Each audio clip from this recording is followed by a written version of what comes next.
But again, it's all zero emission. This is all we do. We burn the bridge, okay? We don't have a diesel business to fall back on like the others do. We have to make this work. So everybody in this company goes to work every day like their life depends upon it to make this work, because frankly, it does. The port areas are very ripe. Think about a trucking fleet at a port where you're sitting on line for 4 or 5 hours. You could be sitting on line for 5 hours, move up a spot, shut your engine off, move up a spot, shut your engine off. Here, you're in a zero emission truck. You don't have to shut your engine off because it's always on or always off, so to speak. And so it makes a lot of sense around the ports.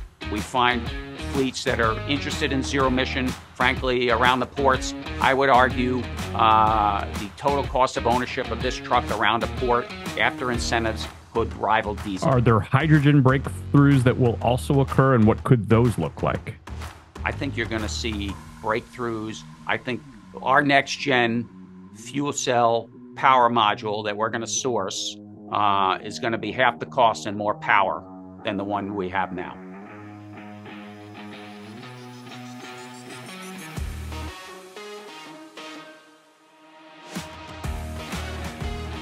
Hi, I'm Steve Girsky, and this is Cars and Culture with Jason Stein. We've had a lot of car guys on this program. He is a car guy, but it's the first truck CEO that we've had. And how appropriate, because yes, he's a car guy, and we'll talk about that, but he's also just passing his 1 year as the CEO of Nikola. Welcome to the program, Steve Girsky, my longtime friend, and congratulations on your anniversary. Thanks, Jason. Great to be here. You've just finished. This is no surprise to me because I've known you as long as I have. But you just had the strongest top line quarter in the history of the company. So congratulations on that. I know it doesn't. I know it doesn't surprise you. But what about this business has surprised you? The business is very frenetic. There's always something going on here. And just to describe for your audience, we do zero emission Class 8 trucks. And we have to provide fueling solutions because when you're selling hydrogen trucks, you need to provide hydrogen, right? So our Class 8 truck, it's a one truck platform, and it's got two powertrain options: a pure battery truck, which will go about 300 miles and take about an hour and a half to recharge, or a hydrogen fuel cell truck, which will go 500 miles and take about 20 minutes to refuel. And the battery truck is heavier naturally because it's got more batteries. It weighs about 29,000 pounds. The fuel cell truck weighs about 26,000 pounds. So the analogy we use is if you're hauling potato chips around town, the battery truck is fine. There's a use case for that when you cube out, so to speak, before you wait out. If you want to haul cases of beer long distance, you're going to need something more. And that's where the fuel cell truck, the hydrogen fuel cell truck, comes in. We launched the battery truck about a year ago. We'll talk about my first week, maybe, because we had some incidents there and we had to recall it. We're putting those back in the market. The fuel cell truck we launched in the fourth quarter, and we've been growing every quarter since then, putting trucks on the road, new customers, more fleets, mostly in California, to a lesser extent Canada, but now we're starting to venture out into other parts of the country. So it's interesting that you're talking about the trucking industry the way you are, because somebody described you as a suit-wearing car guy who wanted to talk about BMW 5 Series, and you're now talking about heavy water and electrons. Interesting transition, Steve. How difficult was the transition? We had actually a hydrogen business inside GM, and I thought that hydrogen was better suited for heavier vehicles. And then Nikola came along, and we thought it was a terrific opportunity. Nobody was doing what they were doing. Again, you had to go from prototype stage to mass production, which is a challenge. You had to get the fuel in place to make it work. But we thought it was a big idea. It still is a big idea. Frankly, there's 12 different fleets testing our trucks, or not even testing, that own our trucks and are using them every day, that think it's a big idea. So that's sort of what brought me here. And listen, the opportunity is enormous, Jason. There's 4 million Class A trucks on the road in the U.S., eating up 35 to 40 billion gallons of diesel. Yeah. And to decarbonize the heavy-duty trucking industry is the last major frontier here. Yeah, no kidding. What are the biggest challenges within that? We talk a lot about infrastructure on this program, and when it comes down to hydrogen fuel cell, it's kind of always been on this rolling 10-year forecast. In 10 Yeah, years, it's going to be here. Do you feel that it's finally going to be here, and I why? do. I do. I think it's finally here. And let's put the challenges in three buckets. Okay. Let's start with the truck. The truck has a lot of new technology on the truck. The technology works. It's not a new, we need new science here. It's just about grinding the cost of this down. But anytime you launch new technology, and it's not just the truck, it's the fuel cell, it's the tanks, it's the batteries. There's lots of things here that need to work. Anytime you launch new technology in the market, you could have hiccups. Let's move over to the fuel. There's no significant infrastructure for hydrogen dispensing right now. There's a handful of small heavy duty stations in California, but we're dispensing hydrogen at a pressure level that is much more significant than fuel cell cars. And so getting fueling in place, putting it where you need it, putting it where the fleets want it, that's a challenge. And lastly is customer adoption. Customers need to try these things. These big guys who have both needs to be zero emission and incentives to be zero emission. They don't just say, hey, we demo a truck, give me 500 of these. They say, we demo a truck, give me 5 or 10, let me deploy those and get those moving. So getting that wheel moving, the customer wheel, it's like you're juggling 3 balls at once. You got fuel, you got trucks, you got customers. At any one point, somebody's behind and somebody's ahead. And the challenge is to manage that and keep everything moving forward all the time. What makes Class A trucks a platform for these alternative powertrains? Why will they work? Because uh, because heavy hydrogen is better suited for heavier vehicles. Hmm. You're hauling. It's lighter weight. It fuels like a diesel, and you could go longer range with it and carry heavier loads. Battery will be short haul around town. That's what makes a battery truck work. But again, it's all zero emission. This is all we do. We burn the bridge. Okay. We don't have a diesel business to fall back on like the others do. We have to make this work. So everybody in this company goes to work every day like their life depends upon it to make this work because frankly, it does. Speaking of burning bridges, let's talk about your first week and that recall. You Yeah. put the fire out. Educate the audience for us on that. What happened? Yeah. Your So first my week on first the job. and understand, Jason, I was on the board before Right, I came here because right. we helped launch this company, and I was on the board. And then there were some issues that I became chairman of the board. And then the prior CEO had to go to Europe, back to Europe. We had some family issues, and I stepped in. So day one, Michael Loschala, the prior CEO, leaves. Stock's down 35%. Day two, our battery supplier, Proterra, files Chapter 11. Day three, we had a handful of financing term sheets pulled given the uncertainty. Day four, we had a fire in a truck. And day five, we had a recall. Other than Every that, battery everything truck was in the fine. market. Yeah. But you know what? You do what everybody at Nikola seems to do. You pick yourself up off the floor and you get back on the field. How long did it take before you stabilized things, and how did you do it? I mean, I guess it's one day at a time, Steve. There's a lot of, listen, I grew up in the car business, either studying it or being part of it. Right. The car business has had its periods of instability over time. You watch what works, what doesn't work, and you keep moving forward. This place, you're dealing with new technology. You're getting on the field. To say the place is stable, it's never stable. Frankly, you don't want it to be stable because you constantly want this wheel to be moving. You're constantly challenging, constantly moving forward. You can't sit still. This is not a big company. So it's, again, keeping people moving. What's the eye on the prize? Where do we want to get to? And this team is super resilient to take a battery truck off the road and put a new battery truck back in the market within a year is nothing short of remarkable here. I mean, this team is really, they go at it. They're challenged every day. And it's not about me. It's not about Mary Chan or Tom Okray, the other leadership here. It's about the team that's actually getting it done. How much does the energy and transportation sector need to change in general now that you've been in this for a year? Give me your analysis of the market with a better understanding now. So the analysis, when I first went into GM in '09, Tesla was just getting launched. And you ask a bunch of people, Well, what about Tesla? Conventional wisdom was it's a bunch of laptop batteries. Don't worry about it. And that gave Tesla a 10-year head start on everybody else. 10-year, get on the field, try things out, break things, fix things, learn. Okay.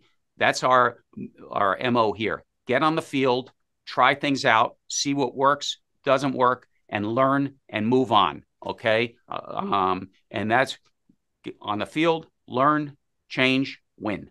That's what we do here. And so I feel like the heavy duty is the last piece of the transportation industry that hasn't really decarbonized yet. And we are what class 5 through 8 trucks, I think, are 15% of the vehicles on the road and something like 30 to 40% of the CO2 emissions. Someone will fact check me on that, but it's a big piece of the emissions. So this is something that needs to be tackled, and we're tackling it because this is all we do. Others are tackling it with one toe in, one toe out because they got a diesel business to back Right. themselves up. What can the rest of the industry, and I'm talking about obviously the trucking industry and the light vehicle industry, what can they learn from what you're doing and experiencing? Um, Things can sometimes move a lot faster than you think. You said earlier hydrogen was going to be this decade, next decade, the decade after. We have trucks on the road running on hydrogen right now. We have 12 different fleets using this hydrogen. We have customers that have come back for second go round, third go round, buying these trucks because they seem to work for them.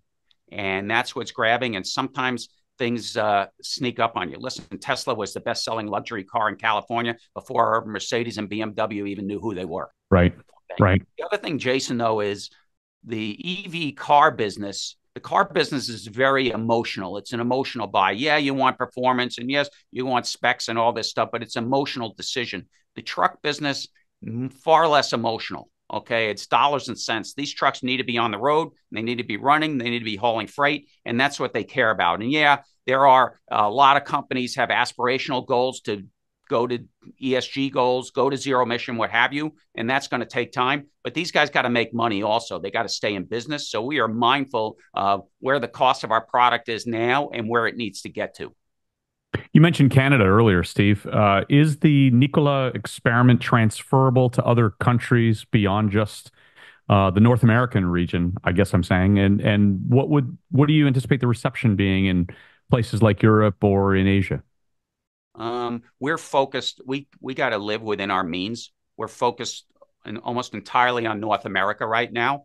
And Canada is an attractive market because there's incentives around trucks. And there's hydrogen being developed there. So we launched our first refueling station in Toronto a few weeks ago, actually. And Walmart Canada is one of our first customers up there. We have a dealer up there, super aggressive. So after California, frankly, Canada is the best market for incentives there is.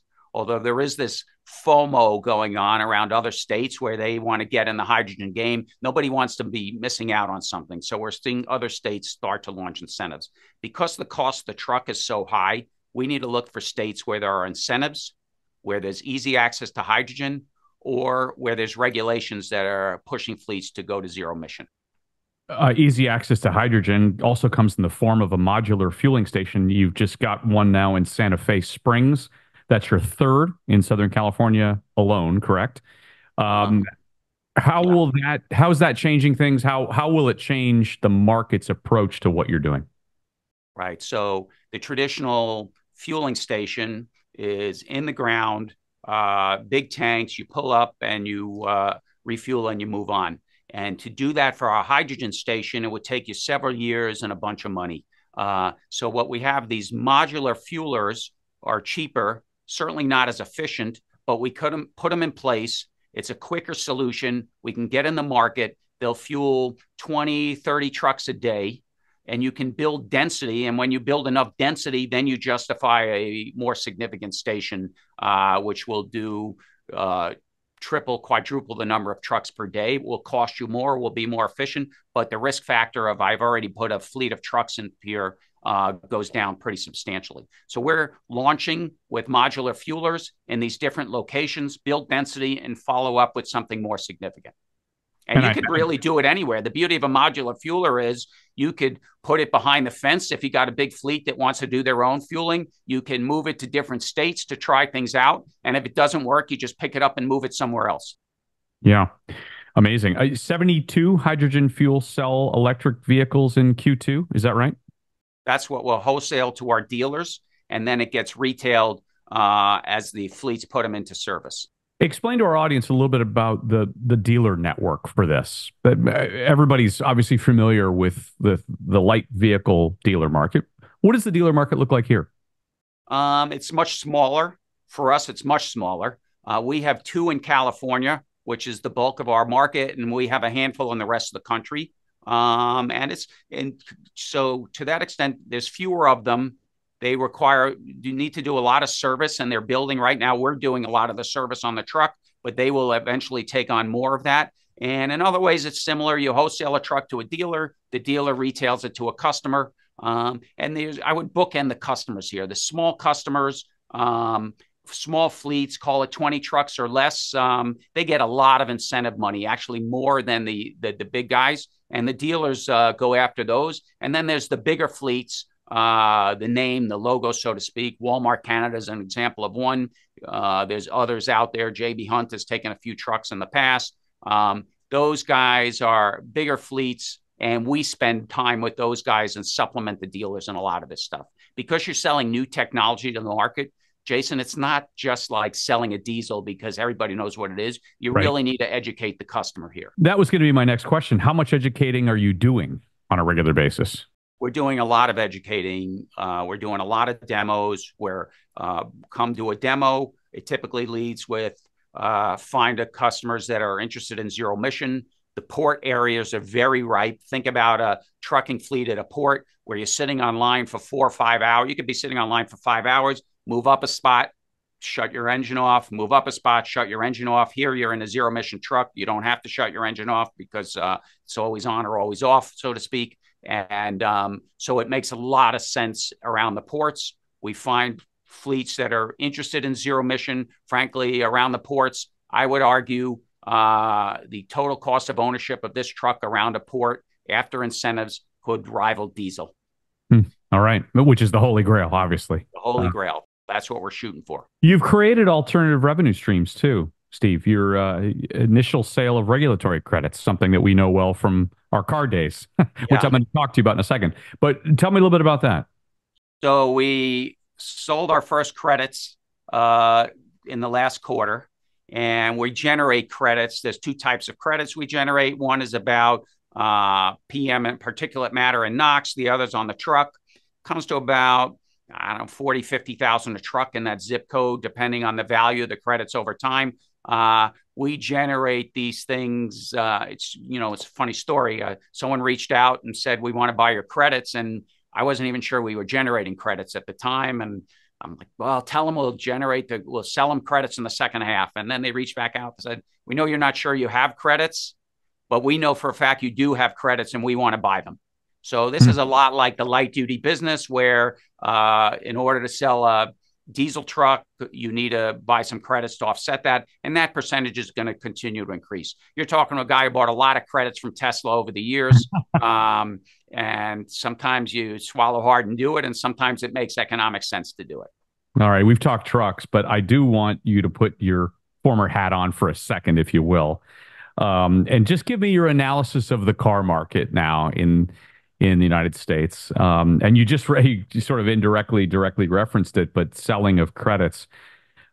Tesla has been the topic of conversation among many non-Tesla CEOs for a long time. Fascination, actually. It used to be a time when I would talk with certain Detroit executives and the subject was the only one they wanted to talk about because they were so inquisitive. What's your read on the car market today and specifically the EV market, what with the pendulum having swung so hard now? Yeah, so I'm not as close to it as I used to be, Jason, but the overall market seems relatively healthy.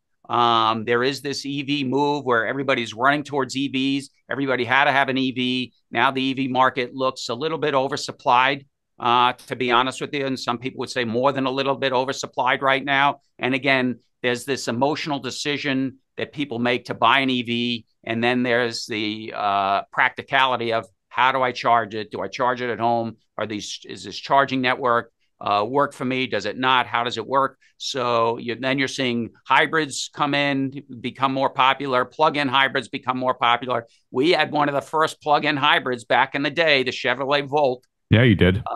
Back in the day, I've had quite a few of them over the years, but so plug-in hybrids are because there's a group of customers. I want to be there. I want to be there first.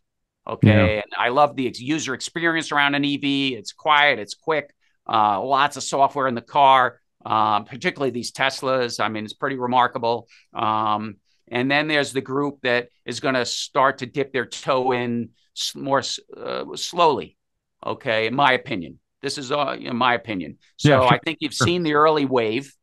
I think everybody was rushing. I don't want to get caught here or be out of this wave because I think there were a lot of doubters at first of how big this actually be. And then all of a sudden it's like, oh boy, this could be bigger than I thought. So now everybody's building capacity. And now you're in a situation where it's oversupplied a little bit. And I'm sure you could get a pretty good deal on an EV if you want. Yeah. I mean, in the old days, as the managing director at Morgan Stanley or a senior analyst, Morgan Stanley Global Automotive, you probably would have said, well, they're all chasing market cap. Um, we would say they're chasing growth. Okay. But Yeah. the problem is you need scale to win here, right? And Right. the problem is you need to invest to make it happen. This can't be a 1 year thing, 2 year thing to see if it works. You're going to need to be on your second generation before this works, and that's where incentives work for Tesla. I mean, they generated what 800 million, a billion. I don't know what kind of lots of money from incentives over the years to make it work. Maybe it was 8 billion. I forget a big number, and it helped them fund their business. It helped them fund their business and drive scale. And yeah, you lose money at first, but all of a sudden you're driving costs down faster than everybody else is because you've got more scale than everybody else. Is And it they got to catch. It's like the old story of the rabbit and those dog races or what that was, where they dog chases the fake rabbit. Well, they're the rabbit. I mean, Tesla's the rabbit. They're running faster, and everybody's trying to catch them. And we'll see if they do.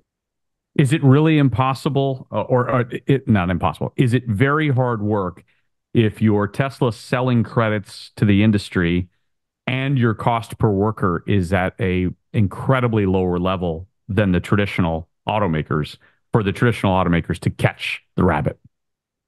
I think I'm not sure his cost per worker can stay that low for that long because there's a shortage of workers. Right. There is a question of the actual labor content per vehicle, putting my old Morgan Stanley hat on, maybe less because there's a lot more software in a car than there is hardware. So there is that benefit. And there is the benefit of certainly using software, much more over the air updates. I mean, we can over the air update our truck. He over there updates his car, and the other car companies are late with, and we could talk about that too because I was intimately involved in getting 4G in the car earlier at OnStar. But it's a bigger software business than a hardware business, so his cost to produce, there's certainly less labor. There's more content in batteries, which could be more volatile because you got precious metals in there and things like that, certain commodities in there, but still driving the cost down and getting experience. He's got a big advantage, and it's going to take some time to catch up, and it's going to take some vision to catch up. Okay. I got to keep investing in this thing. I can't go because EVs were hot. I'm going after it. Now ICEs are hot, and I'm going to slow down on my diesel. Certain vision. What's Toyota on generation what on the Prius? 5, 6, 7, something like that. That's a company that keeps investing, and driving it down. And then you start to use that powertrain for other things. Our audience wouldn't know you spent a good amount of time at GM serving a number of different capacities, including vice chairman at one point. You were also chairman of Opel, and you were in GM Europe, and you're smiling.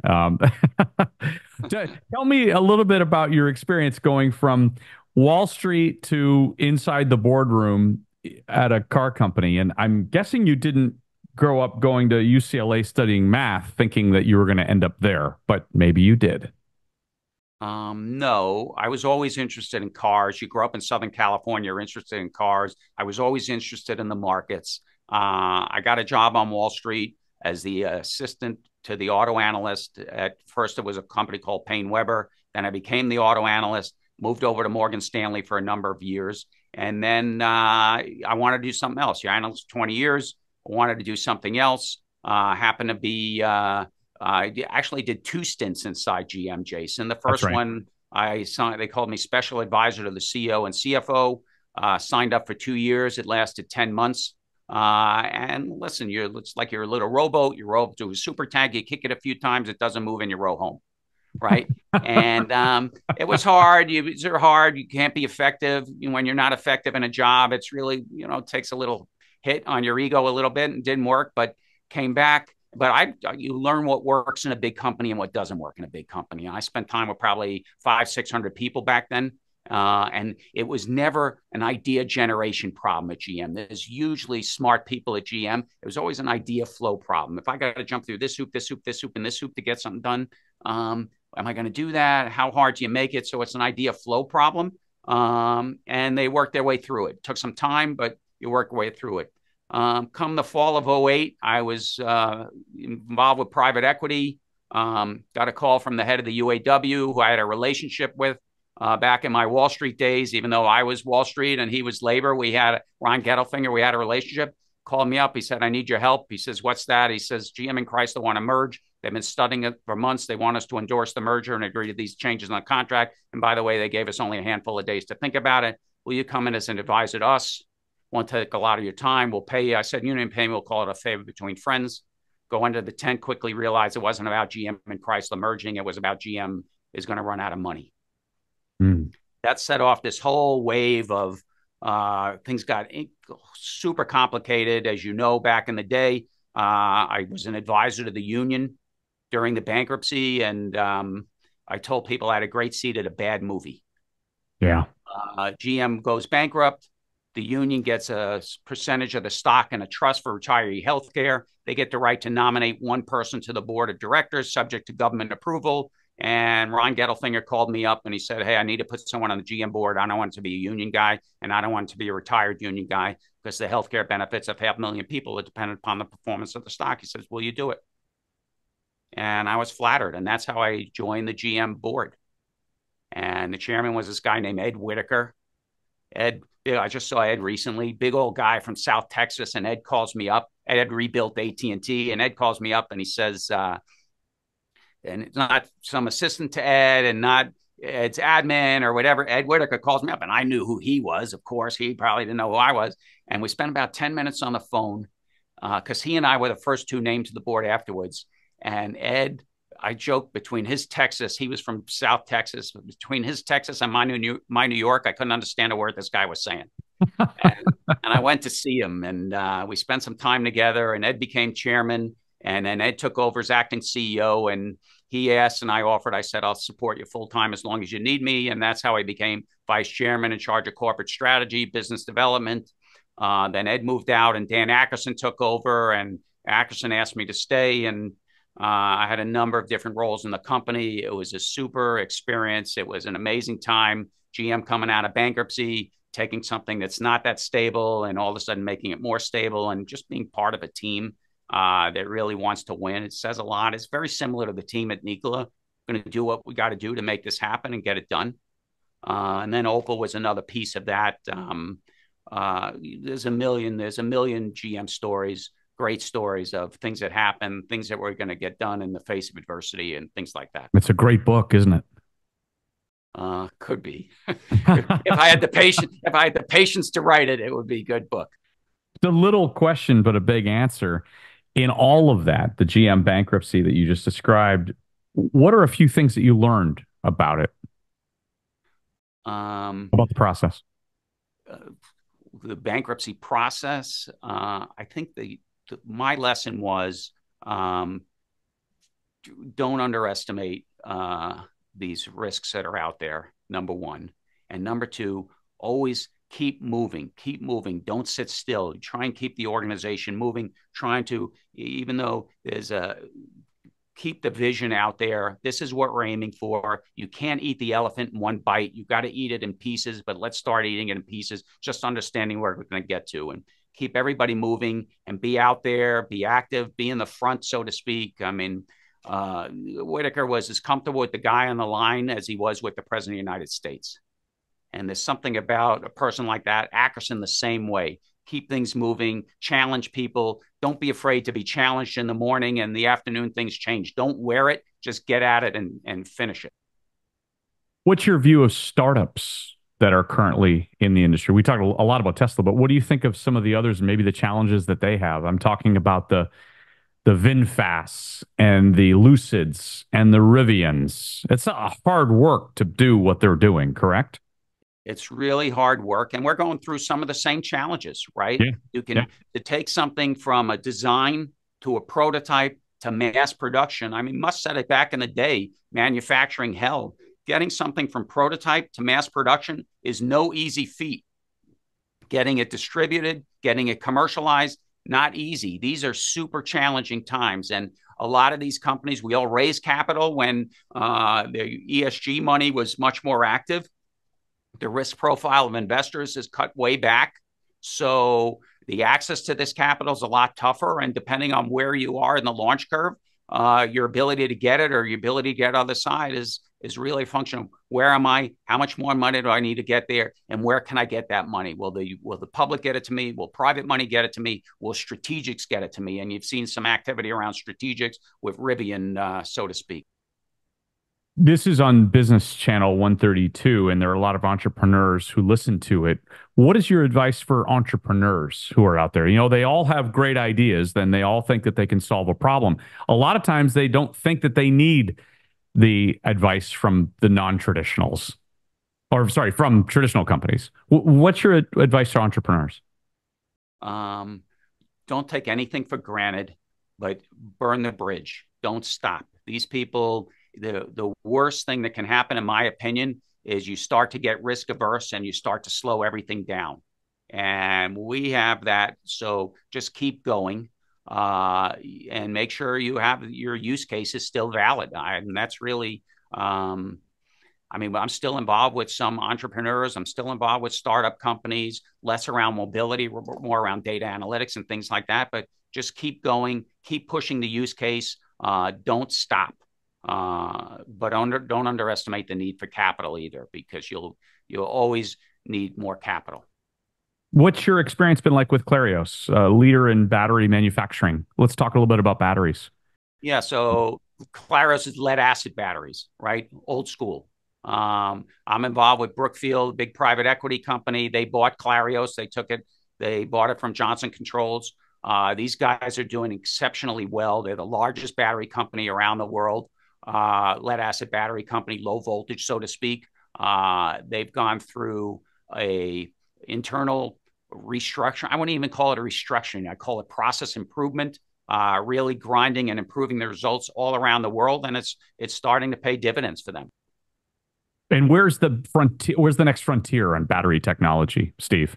Where do you see things going? There's been a lot of talk of the breakthrough that will occur.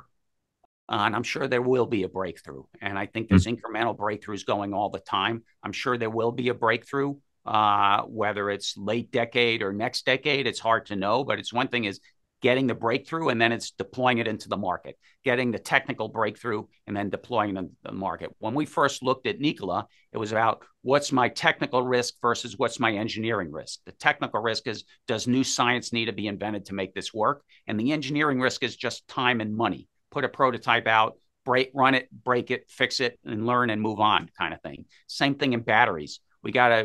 Everybody's testing new chemistries, solid state, what have you. What are the use cases? Put them out there, make the form factors bigger, and then keep doing it. But getting them technically to work versus engineering them and getting them mass produced is a second step that needs to happen, which is why these kind of things take time. Are there hydrogen breakthroughs that will also occur, and what could those look like? I think you're going to see breakthroughs. I think our next gen fuel cell power module that we're going to source is going to be half the cost and more power than the one we have now. And that's only a few years away. So you're seeing breakthroughs on the battery trucks. Remember, these fuel cell trucks have batteries also. It's like a range extender. Right, right. Okay. So you're going to see improvement. People are experimenting with new chemistries on batteries, new form factors. The fuel cell is going to make improvements. And even the fueling side is making improvements also. You're seeing a lot of new technology around these mobile fuelers, around these dispensers. The production of hydrogen is going from gray to green, different shades of green, meaning it'll be completely green, made from renewables. And you're seeing all different ways to make hydrogen now. So there's a lot of technical activity going on in a lot of different places in this ecosystem. And we're making it work now. And we want to be in a position to take advantage of those technical breakthroughs as we go forward. I've always believed, going back to cars, that hydrogen was the answer, that hydrogen would actually solve a lot of problems. Given your experience on the Class 8 side, what's the breakthrough in getting hydrogen to more vehicles, more light vehicles going forward? I think it's getting the cost of hydrogen down and getting the infrastructure up. And I think, ironically, I think heavy duty becomes an enabler of light duty. One fuel of our truck, call it 35, 40 kilograms, which is half a tank, but that's what most people do. That's the equivalent of fueling 60 Mirais. So this year, we're going to have dispensed more hydrogen in the mobility business than the entire car business is dispensing in a year. Wow. I mean, you can argue we've done more for the mobility, for hydrogen mobility this year than the light duty's done in the last couple of decades. Self-driving, a lot of talk about self-driving in the trucking business for a long time, including in dedicated lanes and, again, infrastructure that would support that. What's your read on that? I'm excited about that. Again, it's going to take some time. I'm in Arizona. I'm in Phoenix. We have these Waymo cars running around here all the time. They're pretty fun, but again, takes time to get used to these things. We spent a lot of time on L2, L2 plus. We're going to use partners for L4. I think that's going to come. I think there's a use case for that eventually. It may not be, this year, next year. I think it'll start slowly, just like the self-driving cars are starting slowly. Here, there's an economic use case for it. With cars, there's also an economic use case for cars, but this one, the economics make sense to make this happen. So I think this is going to happen. I think you're going to start to see it before the end of the decade. But again, these things take time also. And you're talking about getting fleets I'm talking about getting fleets comfortable with a new fueling system, right, and zero emission. To get them comfortable with, by the way, you don't need a driver anymore, is different. I sort of liken it to the car business. There's the complete self-driving. On the other hand, every new car you buy is going to allow you to take your hands off the wheel in more scenarios than the old one. And I think that's going to be the case here. First thing it's going to do is make the truck safer and more efficient. And then ultimately, do you take the driver out over time? Maybe, maybe not. Does this technology that you're seeing just amaze you at this point in your career? Stunning compared to what's happened back in the day. I mean, to sit there, I remember doing an analyst event probably 20 years ago, 25 years ago, and Ford rolled out their fuel cell car. Pretty remarkable. They told me you could drink the exhaust, it's water. So which I did at the time, and now my guys tell me here you probably shouldn't have done that. But to think we've gone from there to actually these things are on the road, trucks are on the road. It's pretty impressive. All the technology in the car. When we launched at GM, we launched embedded 4G LTE in the car. We were one of the first ones to do it.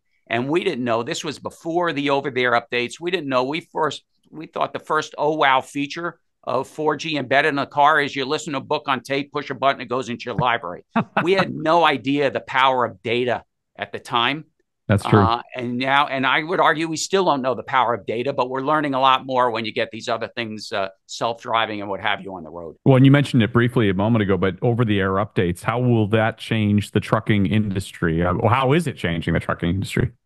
Well, we can update things remotely. Every quarter, we drop a new update in. whether it's new features or making the existing truck better, modifying what you got. You're seeing it along. Tesla certainly led the advance in this, is leading in this, but others are following. And it means you'll be able to add more features to the car on the go. Will it make the car better over time?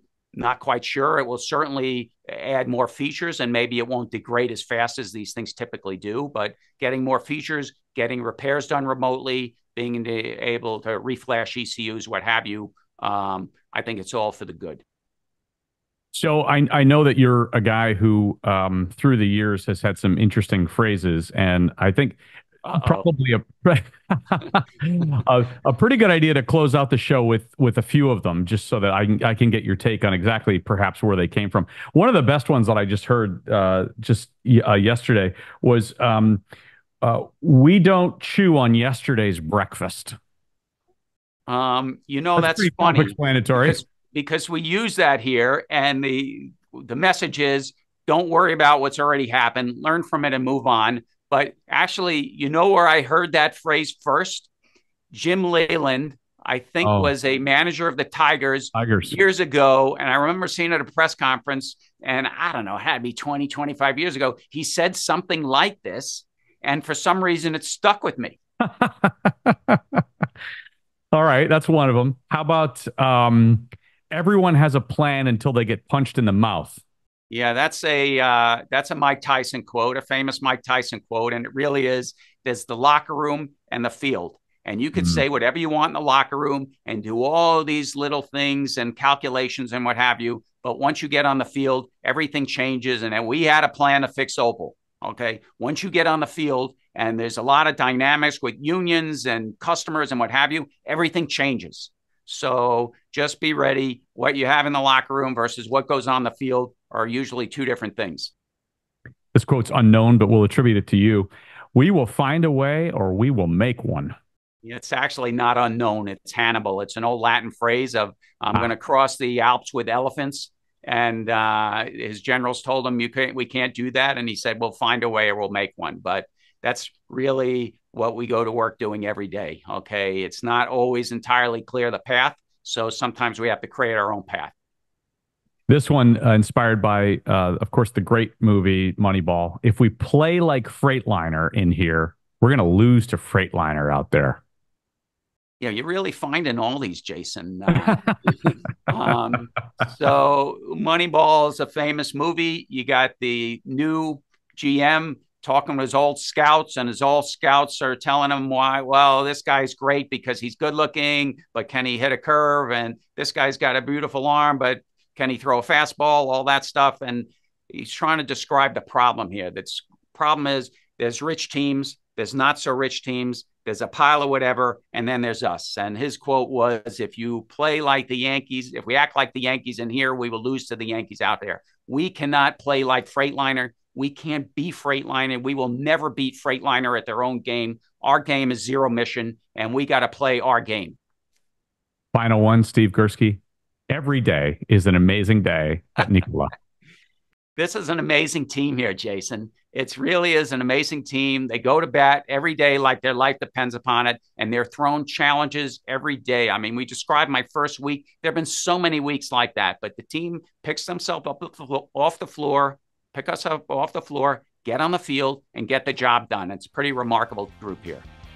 The car guy became a truck guy, and now he's on Cars and Culture, and I thank you for your time, and it is so good to see you again, my friend. I wish you the best of luck. Congratulations on your first year anniversary and many, many more to come. Thanks, Jason. So I appreciate it. And great to see you also. Great to see you as well. Thank you.